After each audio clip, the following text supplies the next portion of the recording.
Nosso coração transborda de gratidão, Senhor. E por isso, nós queremos cumprir a Tua missão. Por isso, nós queremos fazer a Tua vontade. Nós queremos servir ao Senhor, promover o crescimento do Teu reino. Queremos cuidar uns dos outros enquanto igreja, mas queremos também proclamar a Tua palavra de salvação, para que aqueles que ainda não foram iluminados pelo entendimento do Evangelho, possam, através da proclamação da Tua palavra pela Tua igreja, chegarem a esse conhecimento e terem a oportunidade válida de dizerem sim para Jesus, de serem alcançados pela Tua graça salvadora e de viverem a segurança e a felicidade que temos encontrado na comunhão contigo. Então pedimos ao Senhor que nos conduza nesse momento de exposição da Tua palavra, para que Teus filhos sejam animados e motivados no serviço ao Senhor, e aqueles que nos ouvirem nesse momento, e que ainda não tiverem tido um encontro com Jesus, não tiverem aberto o coração para esta tão grande e maravilhosa salvação, que essa noite seja noite aceitável, Senhor, que haja salvação, aqui neste lugar em que estamos reunidos, ou através da transmissão desse culto, onde as pessoas se encontrarem, estando ouvindo o Teu Evangelho, que a Tua salvação possa alcançar. Em nome de Jesus nós oramos, amém. Crer somente é o tema que eu quero pensar com os irmãos nessa noite. Crer somente. A vida é complexa demais para ser explicada. Será que a gente concorda com isso? E a gente precisa aceitar isso. A gente tenta, como seres humanos, a gente tenta explicar um monte de coisa. Na verdade, a gente quer explicar, a gente quer ter as explicações, a gente quer ter as respostas, para que a gente possa ter pelo menos a impressão de que a gente está com controle nas mãos, que a gente tem controle sobre as coisas que acontecem, mas a verdade é que a gente não tem controle, a gente não tem como explicar um monte de coisa que acontece. Precisamos aceitar. Não podemos explicar Deus. Eu creio que Deus existe, eu sei que Deus existe, eu sei que Ele realiza coisas extraordinárias, e Ele tem realizado coisas extraordinárias na minha vida, mas eu consigo explicar Deus? Não, eu não consigo explicar Deus. Eu não consigo explicar alguém que é infinito, alguém que é pré-existente. Quando nada existia, existia Deus. Deus é chamado de causa não causada. Não existiu nada antes que motivasse a existência de Deus. Como é que a gente explica isso?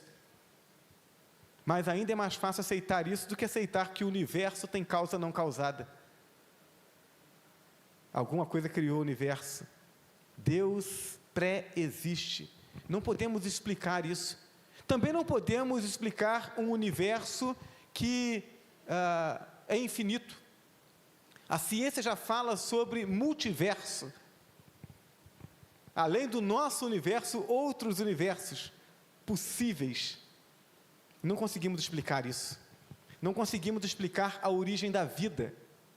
A ciência diz que não, Deus não existe, a coisa surgiu por acaso, surgiu espontaneamente. Meus irmãos, e sobretudo nossos adolescentes e jovens, né, que estão às portas ou já estão na universidade, essa afirmação, ela já é ultrapassada. Professores de universidade que estão dizendo, olha, a vida surgiu aqui por acaso, geração espontânea. Não, a ciência evolucionista, a ciência que nega a existência de Deus, já sabe que não haveria tempo suficiente, por mais que se aumente a idade do nosso universo, não haveria tempo suficiente para que a vida surgisse por acaso. Isso é afirmação da ciência evolucionista. Eles já começam a considerar que a vida veio de um outro universo, né? Tem que jogar o negócio mais para longe, porque aqui estendeu o tempo, já não dá mais conta, porque a ciência nos mostra que não é possível isso acontecer. A gente não consegue explicar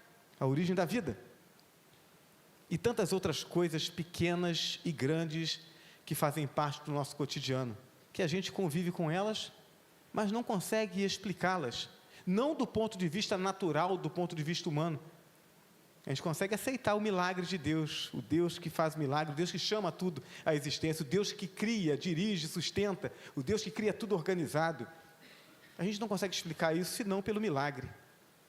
Não é falta de estudo, pois quanto mais se conhece da ciência, quanto mais se avança no conhecimento científico, maiores são os questionamentos que surgem. A ciência avança e ao invés de obter respostas, obtém mais questionamentos. Embora muitos tentem simplificar e até ignorar a existência do pecado, que negócio é esse de pecado? A gente faz o que a gente quer, não tem problema. E até os crentes que reconhecem a existência do pecado, a gente não consegue explicar bem esse negócio. O fato de Jesus ter morrido na cruz para nos livrar do pecado, não bastava ele apenas nos perdoar, ele tinha que morrer, mas a Bíblia diz que ele tinha que morrer, o justo morrer pelos injustos. Então a gente não consegue explicar isso, por que ele tinha que morrer pelo nosso pecado? Isso aperta o nosso coração. A Bíblia narra o momento em que Jesus estava no Getsêmani, instantes antes de ser preso. Ele clama ao Pai: Pai, se possível, passa de mim esse cálice, contudo não seja feita a minha vontade, mas a tua. E não era possível, porque sem a cruz não haveria salvação para nós. Que pecado é esse que nos corrompe, nos condena a uma eternidade sem Deus, a ponto de ser necessário que o Filho de Deus morra por nós? Então, o pecado é complexo, ele não é simples, é mais complexo do que nós podemos entender. A salvação e a manifestação do amor de Deus estão nesse mesmo nível de complexidade. A gente recebe, a gente abraça, mas a gente não consegue explicar esse negócio. Está além do nosso entendimento. Em 1 Coríntios capítulo 1, versos 18 a 21, o apóstolo Paulo, escrevendo àquela igreja, ele escreve assim: certamente a palavra da cruz é loucura para os que se perdem, mas para nós que somos salvos, ela é o poder de Deus, pois está escrito: destruirei a sabedoria dos sábios e aniquilarei a inteligência dos inteligentes. Onde está o sábio? Onde está o escriba? Onde está o questionador deste mundo? Não é fato que Deus tornou louca a sabedoria deste mundo? Visto que na sabedoria de Deus, o mundo não o conheceu por sua própria sabedoria, Deus achou por bem salvar os que creem por meio da loucura da pregação. É isso. A ciência avança, mas ninguém consegue colocar Deus no laboratório. Ninguém consegue resolver esse problema do pecado. E aí Deus diz assim: é assim mesmo. É para que eu seja glorificado. Então, a minha salvação não virá por causa de conhecimento científico, que separa aqueles que têm mais oportunidade daqueles que têm menos. A minha salvação será pela fé na pregação da cruz, que o doutor e o analfabeto podem crer, o idoso e o jovem podem crer. É o poder de Deus. Agora, se para que eu me aproprie de um benefício, eu tenho que entender como é que ele funciona, então vai ficar muito complicado, né? Saímos agora, graças a Deus, aquele inverno seco, está chovendo agora, que coisa boa, né? Período do inverno, todo mundo resfriado, todo mundo gripado. Aí o governo manda distribuir vacina contra a gripe, para poder imunizar a população e o povo sofrer menos. Mas aí a pessoa diz assim: não, peraí, mas como é que funciona esse negócio de vacina? Aplica o negócio no meu braço e aí o vírus não pode mais me pegar? Eu não entendi. Enquanto eu não entender como é que a coisa funciona dentro do meu organismo, eu não vou tomar essa vacina. Isso não faz sentido. Eu não preciso entender uma coisa completamente para que eu desfrute do benefício dela. Na verdade, a gente não sabe nem como é que esse negócio funciona, né? Quando a gente se alimenta, a gente mastiga um alimento, o alimento entra, né? Alguém já disse assim, né? Você está com uma dor no braço, aí você toma um analgésico. Como é que o remédio sabe aonde que está a dor, né? A gente não sabe explicar bem esse negócio, como é que funciona, mas a gente toma o remédio. E a gente se beneficia do analgésico, a dor diminui, que maravilha. Então, a gente precisa entender isso. Deus não é alguém a ser desvendado. Deus é alguém em quem se deve crer. A salvação não é algo a ser explicado, mas é algo a ser recebido. Eu e você precisamos dessa salvação. Eu já abracei, você já? Porque eu sei que eu preciso dela, eu não preciso entendê-la, eu preciso recebê-la. Eu preciso crer. Jesus não é alguém a ser admirado, mas é alguém a ser seguido e servido. E com base nesse fato, no fato da nossa ignorância, da nossa limitação espiritual, foi que Deus nos apelou a crermos. É só isso que é preciso para que a gente seja salvo. A gente precisa crer. Crer somente é o apelo de Deus ao nosso coração. Por quê? Porque o conhecimento humano é pequeno e é limitado. Versos 8 e 9 de Isaías 55, porque os meus pensamentos não são os pensamentos de vocês, e os meus caminhos, e os caminhos de vocês, não são os meus caminhos, diz o Senhor, porque assim como os céus são mais altos do que a terra, assim os meus caminhos são mais altos do que os seus caminhos, e os meus pensamentos são mais altos do que os pensamentos de vocês. Deus está dizendo que o plano dele, a gente não vai conseguir pela nossa mente alcançar e compreender, e a gente não precisa, a gente só precisa crer. Os pensamentos de Deus são maiores que os nossos. Nossos pensamentos são pequenos e limitados. Pequeno porque o que a ciência conhece do universo físico e biológico é uma minúscula fração do que de fato existe. Enquanto se sabe que existem várias galáxias, e isso já é sabido, isso não é uma ideia, isso não é uma teoria, isso é um saber. Enquanto já se sabe que existem várias galáxias, enquanto a ciência já afirma sem medo de errar, que existem mais estrelas no céu do que grãos de areia em todas as praias e em todos os desertos do planeta, enquanto a gente sabe de tudo isso, o homem ainda não conhece o que existe no planeta mais próximo, da menor das estrelas da galáxia, e nem mesmo sabe os segredos do corpo humano. A ciência não conseguiu desvendar todos eles. Todos os dias doenças desafiam a medicina, e curas desafiam a compreensão dos médicos. A gente não consegue explicar o pequeno. Nosso pensamento é pequeno. Nosso pensamento é limitado, porque da vida não biológica, existe vida fora do planeta? Não biológica existe. Existem os anjos e os demônios. Da vida não biológica, do mundo espiritual, o homem não pode conhecer nada, a menos que lhe seja revelado. Nós não temos nenhum aparelho, não temos nenhum elemento científico que nos possibilite conhecer o que existe no mundo espiritual. Como é que a gente vai ficar esperando entender de Deus para poder se apropriar da sua salvação? William Shakespeare afirmou: há mais coisas entre o céu e a terra do que supõe a vossa vã filosofia.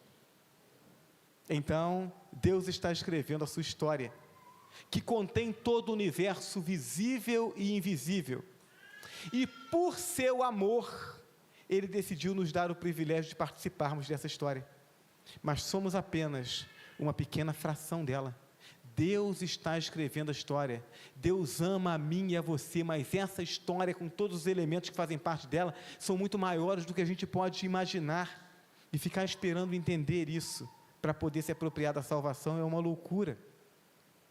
Jó sofreu, e se tornou exemplo de fidelidade. Quando a gente fala sobre sofrimento, né, o pessoal sempre cita assim, olha, sofrer foi Jó.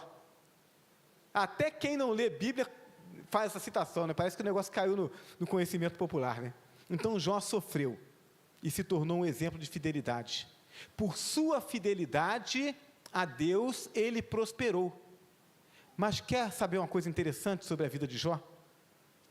A coisa interessante é que em nenhum momento Jó recebeu qualquer explicação de Deus. Jó viveu toda aquela luta, todas as perdas. Jó viveu aquele momento de questionamento, de busca pelo entendimento de Deus. Jó foi abençoado por Deus. Jó reconheceu e cresceu no conhecimento, na intimidade com Deus, mas ele não recebeu nenhuma explicação. Deus apenas fez. Em Jó capítulo 42, verso 5, o texto diz assim, palavras de Jó depois de ter passado por todas as lutas: eu te conhecia só de ouvir, mas agora os meus olhos te veem. Jó está dizendo, eu cresci, a experiência me fez crescer, mas ele não entendeu por que tudo aquilo tinha acontecido, não houve explicação. Paulo, conhecendo muito mais do que Jó, afirmou assim em 1 Coríntios 13, verso 12: porque agora vemos como um espelho, de forma obscura, depois veremos face a face. A gente ouve esse texto assim, a gente pode dizer assim, peraí, mas o espelho não mostra exatamente aquilo que está sendo projetado? Se a gente lembrar que nos tempos de Paulo não existia o espelho que a gente tem hoje, né? Era um negócio de metal, e a coisa, a imagem que estava sendo projetada ali era meio distorcida. E ele diz, é assim que a gente olha as coisas de Deus. Um dia a gente vai entender, mas por enquanto não, a gente não entende. E nessa declaração ele mostra que há muito mais a se conhecer sobre Deus e sobre a sua obra.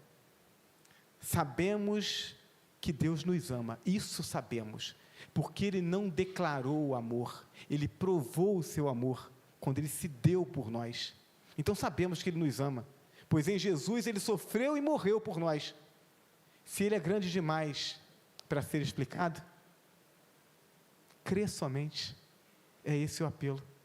Eu não consigo explicar a Deus, mas Ele me ama, e Ele vem ao meu encontro. Então o apelo é que apenas depositemos a fé nele.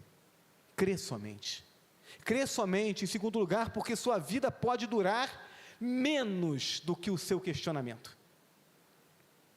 Você fica esperando e questionando, não, eu quero respostas. Quanto tempo você vai esperar essa resposta? Pode ser que a morte alcance você antes das respostas que você quer. Versos 6 e 7 de Isaías 55, busquem o Senhor enquanto Ele pode ser encontrado, invoquem-no enquanto Ele está perto, que o ímpio abandone o seu mau caminho, e o homem mau os seus pensamentos, converta-se ao Senhor que se compadecerá dele, e volte-se para o nosso Deus, porque é rico em perdoar. Todos nós somos pecadores, e o pecado, essa coisa que a Bíblia define como desobediência, Deus estabeleceu uma regra, a gente fez diferente, isso é pecado, é o que a Bíblia nos diz, e a gente tenta comparar com a desobediência de um filho com o seu pai, mas na verdade tem implicações muito maiores, né? O filho desobedece o pai lá chama atenção, o filho se arrepende, pede desculpas, o pai passa a mão na cabeça dele, tudo bem, faz mais não, e pronto, está tudo resolvido. Com o pecado não é assim. As implicações são maiores, envolve a santidade, a justiça de Deus. O pecado trouxe maldição, não só sobre aquele que pecou, mas sobre toda a criação de Deus, e ele determina a perdição eterna daquele que não for purificado pela entrega da sua vida a Jesus Cristo. A gente não consegue explicar bem isso, mas é fato. O pecado nos separa de Deus. Essa realidade diz respeito à minha vida, diz respeito à sua vida, quer você creia, quer não. O pecado está na sua vida, está separando você de Deus.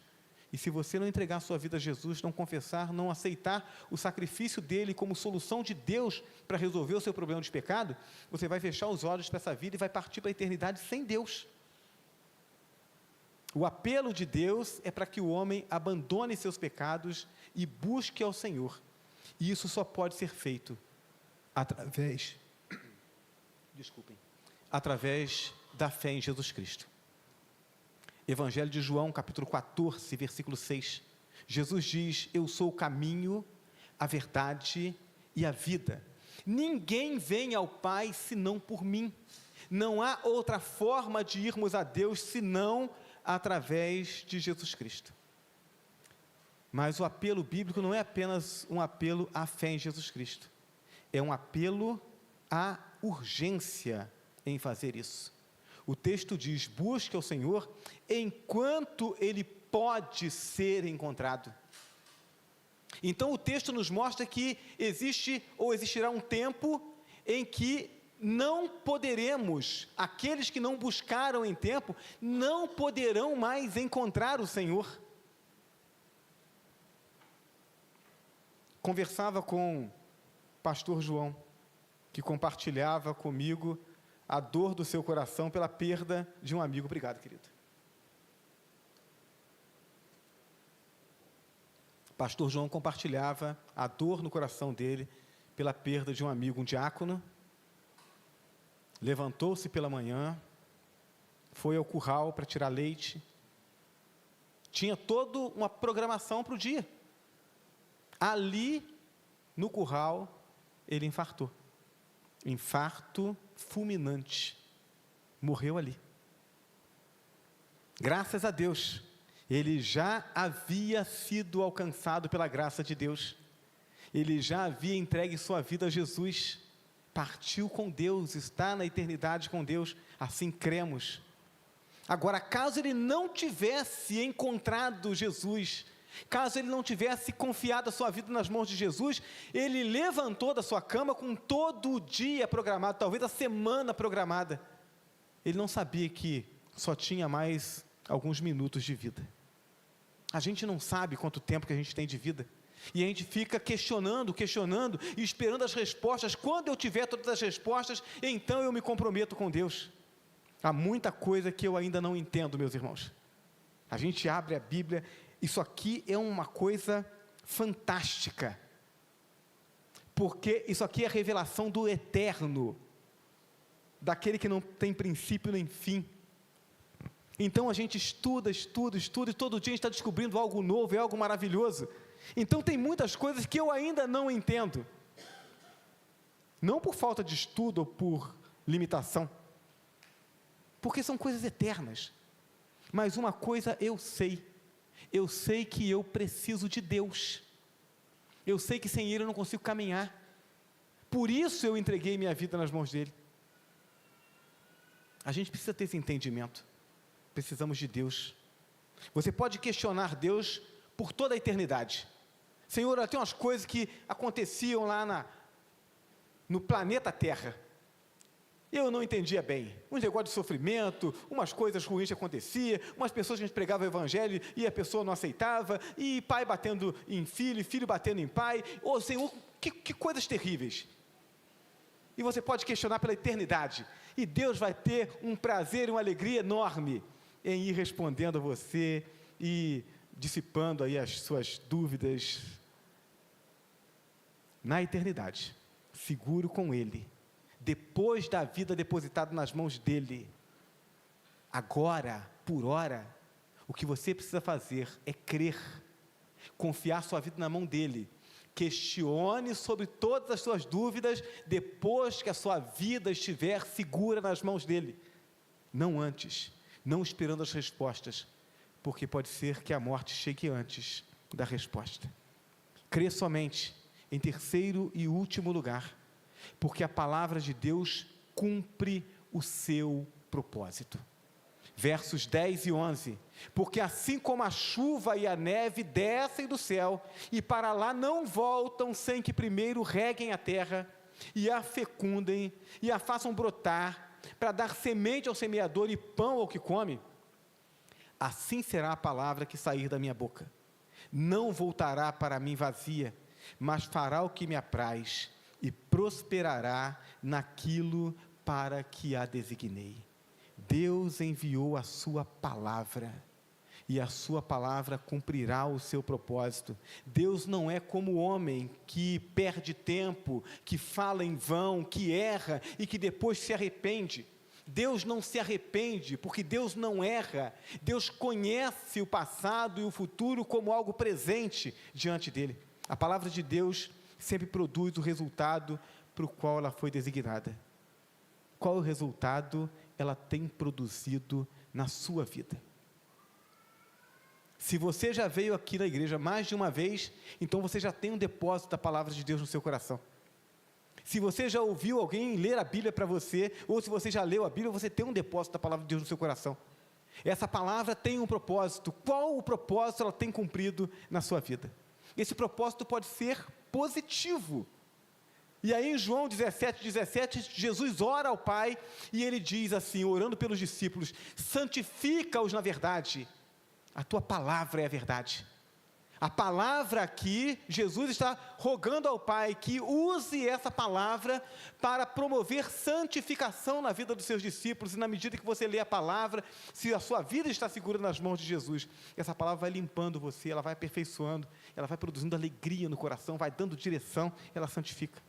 João 5:24, Em verdade lhes digo, quem ouve a minha palavra e crê naquele que me enviou, tem a vida eterna, e não entra em juízo, mas passou da morte para a vida. Jesus está dizendo, olha, quem ouve a minha palavra, quem dá ouvidos à minha palavra e crê naquele que me enviou, essa palavra produz vida eterna, ela transforma o coração, ela garante lugar no céu, ela abre o caminho para a comunhão com Deus.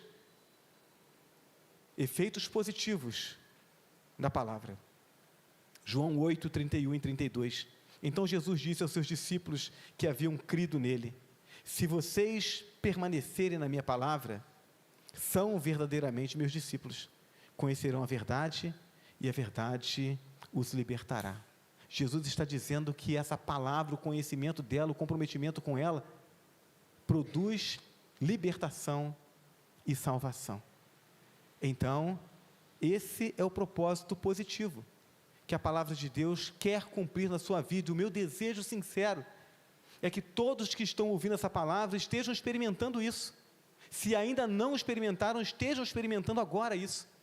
Essa salvação, essa libertação, esse caminho para Deus, essa santificação, esse comprometimento de estar seguro nas mãos de Deus, sem ficar negociando. Mas o propósito dessa palavra pode ser negativo. E como pode ser negativo? João capítulo 12, verso 48, o texto diz assim, quem me rejeita, palavras de Jesus, e não recebe as minhas palavras, já tem quem o julgue. A palavra que tenho pregado, essa o julgará no último dia. Então, quando eu ouço a palavra e eu recebo, acolho a palavra, essa palavra produz salvação, mas se eu ouço essa palavra, e agora eu tomei conhecimento da minha realidade de pecado, eu tomei conhecimento do amor de Deus, do sacrifício de Jesus por mim, e eu rejeito isso, o que Jesus está dizendo, é que essa palavra testemunhará contra mim, no dia do juízo. A mesma palavra que quando aceita produz salvação, quando rejeitada sela a perdição eterna. Pois quem rejeita, rejeita o maior de todos os sacrifícios e rejeita a única possibilidade de salvação. Deus deseja para nós o melhor. Isaías capítulo 55, versos 12 e 13, o texto diz assim, vocês sairão com alegria e em paz serão guiados, os montes e as colinas romperão em cântico diante de vocês, e todas as árvores do campo baterão palma, em lugar de espinheiro crescerá o cipreste, em lugar da sarça crescerá a murta, e isso será para a glória, isso será glória para o Senhor, e sinal eterno, que nunca será apagado. Então, o texto fala sobre algo que Deus deseja para aqueles que Ele ama. Deus deseja coisas boas para as nossas vidas, Deus deseja coisas boas para a sua vida, mas preste atenção, Deus não vai ficar implorando a você para que você o aceite. As pessoas têm uma ideia às vezes estranha a respeito do Evangelho, a respeito da igreja. Algumas pessoas acreditam que vir à igreja, vir ao culto, estão fazendo algum favor para Deus, como se Deus ficasse devendo favor. Algumas pessoas acreditam que se elas vêm para a igreja, e se elas se integram à igreja, elas estão fazendo um grande favor para Deus. Não estamos fazendo favor para Deus. Deus não vai ficar implorando que você ou que qualquer outra pessoa o aceite. Ele não precisa de nós. O plano é simples para que todos tenham acesso. Ele diz, eu tenho a salvação para vocês, eu amo vocês. Vocês só precisam crer para que a graça os alcance. Crer que Jesus morreu por causa do seu pecado. É isso que a Bíblia está dizendo. Para que você seja salvo, você precisa crer nisso. Que a morte dele aconteceu para que você pudesse ter vida. Ele faz uma troca. Eu e você merecemos a morte por causa do nosso pecado. Ele, como justo, merece a vida. E aí ele morre a nossa morte, para que nós recebamos a vida dele e desfrutemos dela. Crer que ele ressuscitou e está vivo. A morte não foi capaz de vencê-lo, de mantê-lo na sepultura. Que as suas palavras são verdadeiras e eternas. Que recebendo em seu coração, você terá a vida eterna. E crendo assim, se dispondo a viver segundo a vontade de Deus, a confiar a vida nas mãos de Deus, receber a vida eterna, tendo Jesus como único e suficiente Senhor e Salvador. É isso que a Bíblia diz. Crê somente. Você quer salvação? Você entende que é pecador? Você entende que não dá para explicar nem essa questão do pecado, nem essa questão desse milagre de Deus, que não dá tempo para ficar esperando, que a vida inteira não vai ser suficiente para poder obter as respostas e que você está correndo risco? Você entende que Deus ama você, que Ele quer cuidar de você? Então, é tempo de confessar Jesus como Salvador. É tempo de crer somente, e então, seguro nas mãos de Deus, passar toda uma eternidade, tirando as dúvidas, em comunhão com Deus. Deus quer salvar a sua vida. Você deseja a salvação? Eu quero convidar a igreja a fecharmos nossos olhos, nós vamos orar nesse momento. O apelo é a salvação. O apelo é a entrega da vida a Jesus. O apelo é um render-se.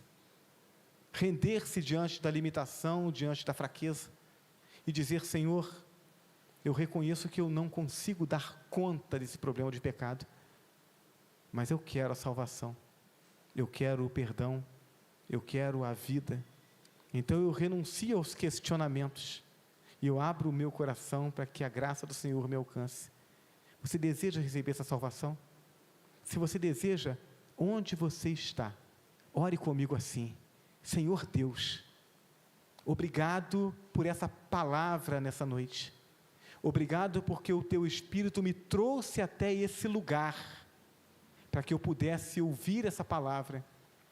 Obrigado porque o Teu Espírito me ajudou a entender, não só a situação de pecado em que eu me encontro, mas também os riscos que eu estou correndo. Não só um viver vazio, porque sem o Senhor, mas o risco de viver assim e ainda pior por toda a eternidade.